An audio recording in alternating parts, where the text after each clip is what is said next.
Si tu es ici, c'est que tu as probablement fait une gaffe ou que tu étais fâché. Mais bref, tu es ici pour apprendre comment réparer un trou dans un mur, ben t'es à la bonne place. Donc pour commencer, on va avoir besoin d'un marteau, d'un mur, d'un trou. Dans le fond, le marteau sert à faire le trou dans le mur en réalité, parce que j'en ai pas. Maintenant, j'ai un trou dans le mur, je vous montre comment le réparer en moins de 5 minutes. Avec les affaires du bord. Donc, pas d'outils fancy, juste des petits outils qu'à peu près tout le monde a chez eux. Rien de compliqué. On a besoin d'un petit peu de plywood, du contreplaqué pour faire un backing. Ensuite de ça, on a besoin de vis à Gyproc. Pas de vis à bois. C'est conçu justement pour être dans le Gyproc. Donc, la pointe est faite en trompette un peu, ce qui permet de bien retenir le Gyproc, mais sans le défoncer, contrairement à une vis à bois qui est faite pour rentrer dans le bois pour devenir flush, en fond. Donc, vis à bois, ça c'est. Ensuite de ça, qu'est-ce qu'on a besoin? Un tournevis ou d'une drill, d'une visseuse électrique, whatever, emprunter un outil à un ami si vous ne l'avez pas. Je vous suggère fortement la visseuse électrique, là, à batterie, un petit couteau, puis un morceau de Gyproc. Dans mon cas, c'est une retaille. Débrouillez-vous, trouvez une retaille des Gyproc. Puis il va falloir du ciment joint, qui est du plâtre, puis une truelle. On est parti? On y va? Pour commencer à réparer le trou, comme je dis, je prends un petit outil. Moi, c'est un canif. C'est ça que j'ai trouvé sur le bord. J'ai pas pris mes outils de construction. Je vais me débrouiller avec les outils du bord. Je vais me découper quelque chose qui va fitter là-dedans. Je vais juste comme un rectangle comme ça. Et que je me découpe vraiment à botch. Je me découpe un morceau. Bien couvrir mon trou. Casse pas la tête. Hein. Il va se simple. Ça va être le morceau qui va venir réparer. Checkez bien ça le truc.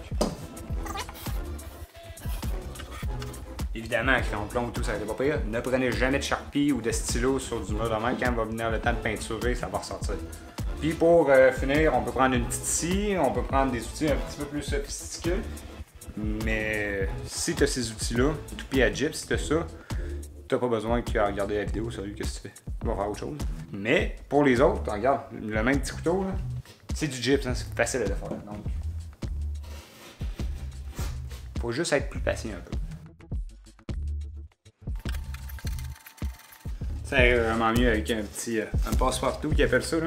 Je sais pas pourquoi ils appellent ça de même, passe-partout.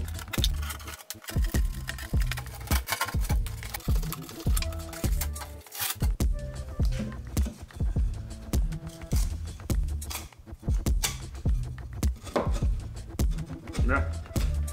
Vous pouvez prendre un tournevis, c'est juste plus long un peu. Ça, c'est le venin, c'est pour venir faire un backing en arrière. Moi, je vais reprendre ma drill parce que je suis lâche. Puis je l'ai. C'est bien de faire le fit test avec un morceau en arrière parce qu'il y a de l'échappée en arrière dans le trou du mur. Ça... Non, moi, c'était de ce côté-là que je l'avais mis. Il manque un peu d'ajustement. On enlève les petits bouts de papier qui dépassent. C'est tout. Non, c'est pas vrai, il reste le plâtre à aller faire. On va aller chercher.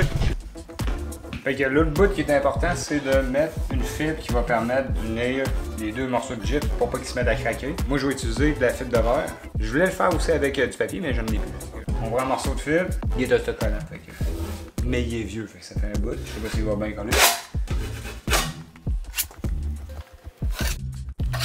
Essayez d'éviter les surépaisseurs. Ensuite de ça, prends le ciment joint. Mon ciment joint, puis je viens l'appliquer là-dessus avec une truelle. Puis là, honnêtement, c'est vraiment de la pratique, puis de la dextérité qui va se développer. Mais... Fait que c'est une première couche, ça va se faire en trois couches. La première sert juste à remplir. Il faut s'assurer qu'on ait du plâtre partout. Puis on enlève tous les petits motons, les bosses, sans trop mettre de pression. Puis on laisse sécher. C'est la première couche, il va y avoir une deuxième, une troisième.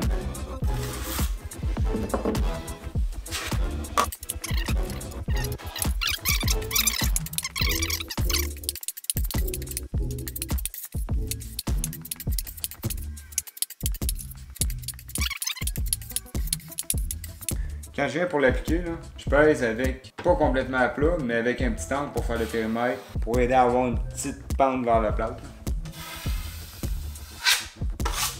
Ça commence à prendre forme, ça c'est la deuxième. Je mets le ventilateur, laisse sécher, mini sablé après, troisième couche, mince pour remplir les petites imperfections. On est presque fini. On dirait, tu sais, le gars là, qui donne des tutoriels là, comment faire de la peinture.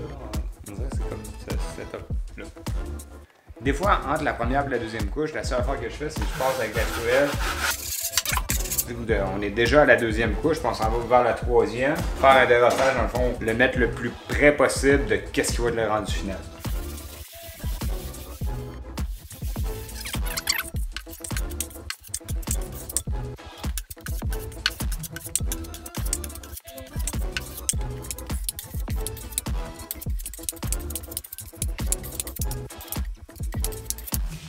C'est tout. Ben, faut que ça sèche. Puis après ça, ben, on sort, puis c'est tout. Mais pas encore. Faut que ça sèche. Puis je suis appelé du plâtre à terre. Il y a une petite affaire trop liquide. C'est encore un petit peu humide, par contre. Je sais pas si on le voit comme il faut sur la caméra. C'est un peu humide ici. Comme j'ai d'autres choses à faire, fait que je vais le sabler tout de suite. C'est pas le best, là, mais c'est juste pour le vidéo. Un dernier petit sablage. Bien important de bien sabler, surtout le pourtour. C'est là qu'il y a les petites bosses, les imperfections. C'est là qu'il faut vraiment aller sabler.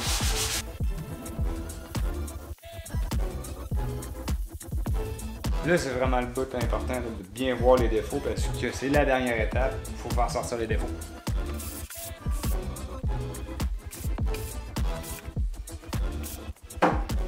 Et voilà, c'est fait, c'est fini. On est prêt après un meuil. À peinturer, puis le meuil est réparé. When you were playing that record, what were you thinking?